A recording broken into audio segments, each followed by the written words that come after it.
Muito bom dia, boa tarde, boa noite, caros fãs de esportes, independente do horário que você está vendo este vídeo. Sim, aqui tem muito conteúdo pra gente acompanhar e logo de cara já vou deixar aqui na tela passando aquilo que talvez seja o mais interessante que a gente gostaria de ver. Gol, eu sei que vocês querem ver gols e aí vamos ver os gols logo entre a partida de Grêmio e Fluminense. O Fluminense aí abrindo o placar aí com Soteldo, inclusive Soteldo marcando 2 gols na partida.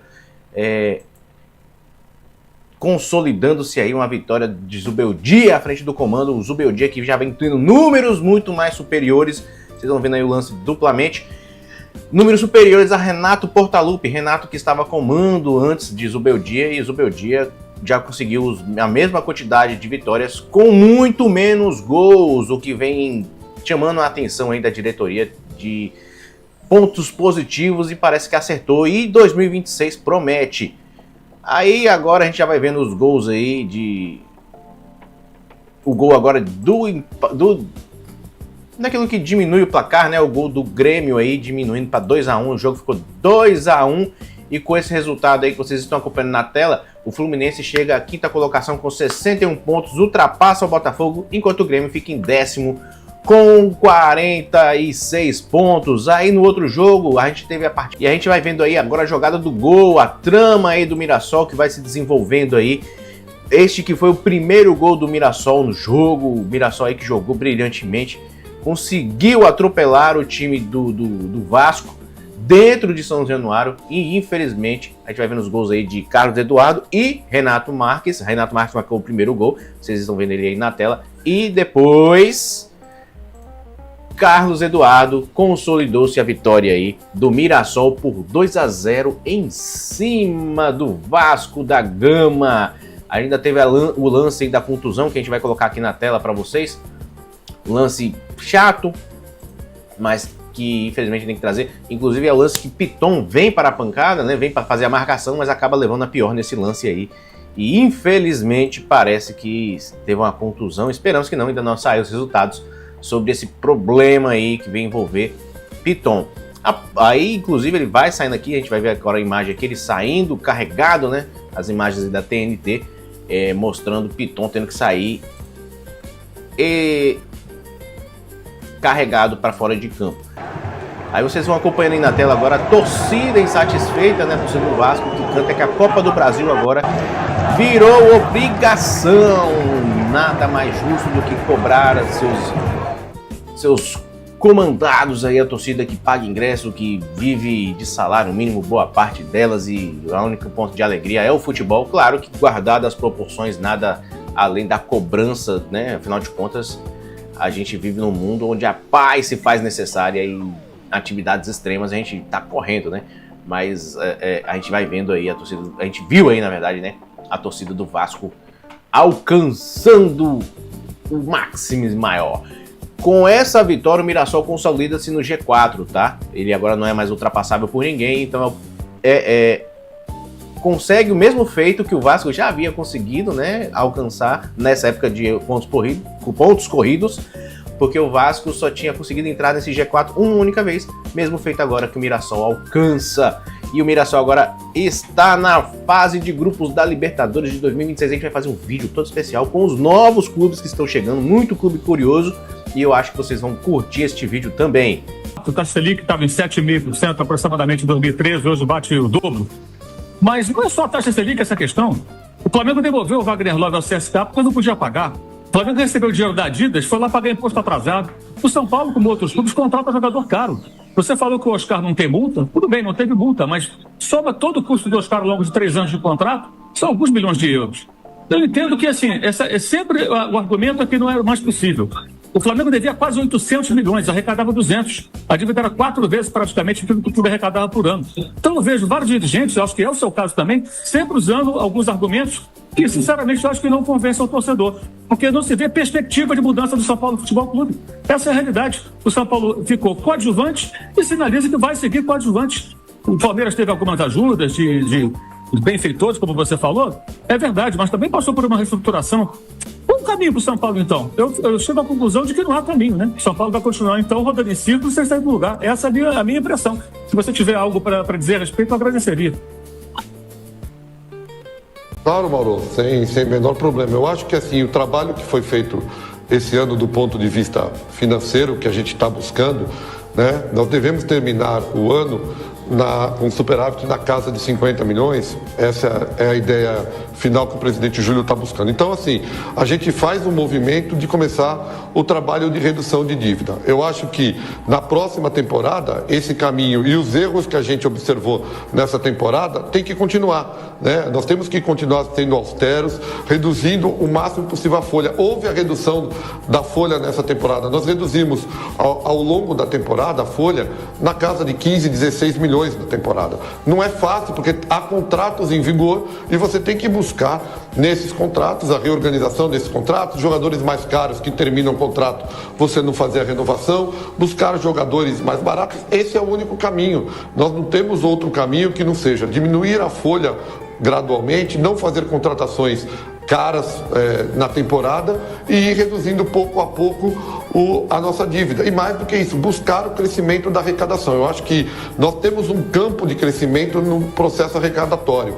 Eu acho que a gente pode aumentar a arrecadação e no final da próxima temporada ter aí uma redução da dívida que se esse ano será na casa de 40, 50 milhões, no ano que vem na casa de 100, 150 milhões. Essa que tem que ser a ideia. E reduzindo pouco a pouco, não há outro caminho. Não há outro caminho para que essa redução da dívida ocorra, né? E, obviamente, quando você consegue ser mais competitivo, tudo melhora. Você vai melhor nas competições, você consegue arrecadar mais nas posições que você atinge na competição, os seus atletas passam a valer mais. Veja o Beraldo, né? Ele valia 12 milhões antes da conquista da Copa do Brasil, era a proposta que nós tínhamos, e depois da Copa do Brasil nós vendemos por 21 milhões. É óbvio que posições mais elevadas no campeonato fazem com que os seus atletas sejam mais valorados. Eu acho que é esse caminho. Não há mágica, né? Mágica não vai ter mesmo. A gente tem que trabalhar pouco a pouco, buscando reduzir e se espelhar, como você disse, né? No Palmeiras, que o Palmeiras fez uma reorganização, obviamente teve ajuda, e no Flamengo, que também conseguiu essa reorganização. Não foi fácil, foi uma tarefa difícil, e a gente tem que buscar, dentro da situação atual, como reorganizar o quadro para que o São Paulo possa, pouco a pouco, sair dessa situação difícil.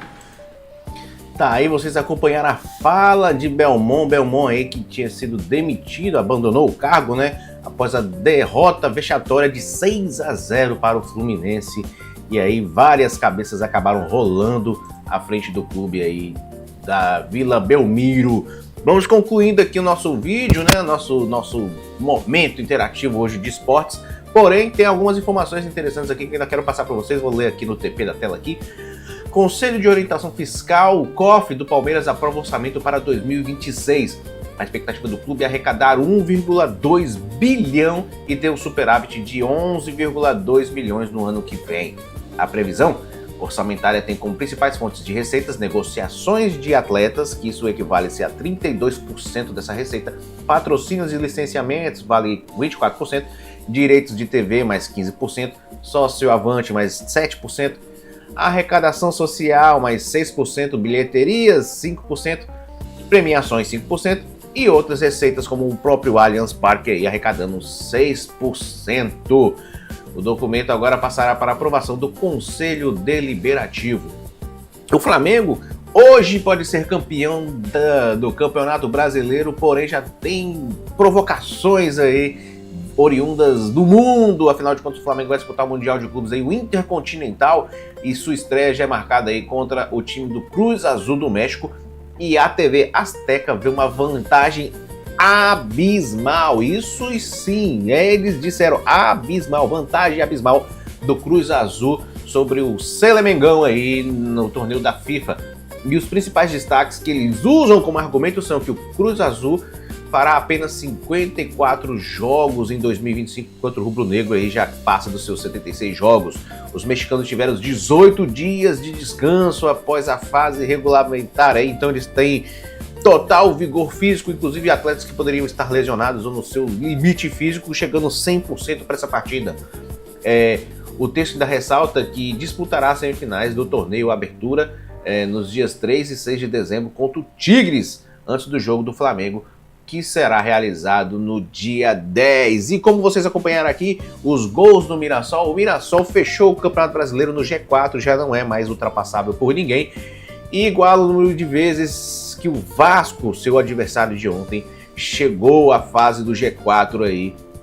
Os maltinos só conseguiu esse feito uma única vez na fase de pontos corridos aí, que foi em 2011. Partidas de hoje, para a gente poder fechar aqui com chave de ouro, 7 horas da noite a gente vai ter Fortaleza e Corinthians, ainda no mesmo horário, às 19 horas, Bragantino e Vitória. Às 19h30, Juventude contra o menino Ney. Neymar entra em campo aí. Juventude e Santos, às 8 horas, Bahia e o já rebaixado Sport já pensando aí em 2026.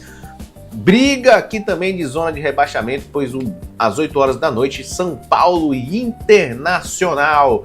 Aí a gente fecha a rodada praticamente nesses horários, e aí a partir das 9h30, o campeão brasileiro entra em campo, Flamengo e Ceará, para garantir e coroar este ano maravilhoso com mais um título. Coroar não, porque ainda vai ganhar o Mundial lá contra o PSG, e isso é garantido, isso eu garanto a vocês.